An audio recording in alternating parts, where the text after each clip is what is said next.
తెలంగాణ ముఖ్యమంత్రి రేవంత్ రెడ్డి గారు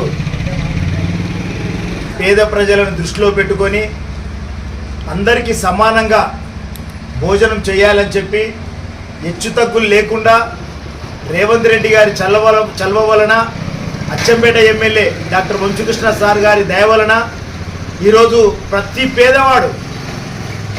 పేదవాడు సన్నబియ్యంతో భోజనం చేస్తున్నారంటే నిజంగా హర్షించదగ్గ విషయం. ఆనాడు నందమూరి తారక రామారావు గారు 2 రూపాయల కిలో బియ్యం ఇచ్చి పేదలను ఆదుకున్న ఘనత రామారావు గారికి దక్కింది. ఉమ్మడి ఆంధ్రప్రదేశ్లో ప్రతి పేదవాడి గుండెల్లో నిలిచింది రామారావు గారు. తదనంతరం వైఎస్ రాజశేఖర రెడ్డి గారు వచ్చిన తర్వాత ఆరోగ్యశ్రీ పథకం కింద ఉమ్మడి ఆంధ్రప్రదేశ్లో గుండెల్లో నిలిచిన నాయకులు డాక్టర్ వైఎస్ రాజశేఖర రెడ్డి గారు.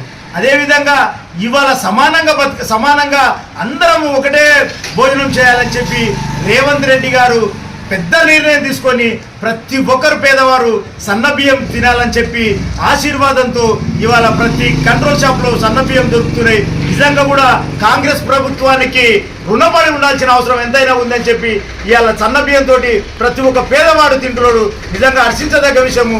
ఖచ్చితంగా డాక్టర్ వంశీకృష్ణ గారు అచ్చంపేటలో ప్రతి ఒక్కరు కూడా పేదవాళ్ళు సన్నబియ్యం తీసుకొని వెళ్తున్నారు. నిజంగా మనం 3 పూటలు అన్నం తినాలంటే బియ్యము దొడ్డు బియ్యంతో తినలేకపోయాము. ఇవాళ సన్న బియ్యం నిజంగా కూడా అందరితో సమానంగా తింటున్నాం అంటే చాలా హర్షించదగ్గ విషయము.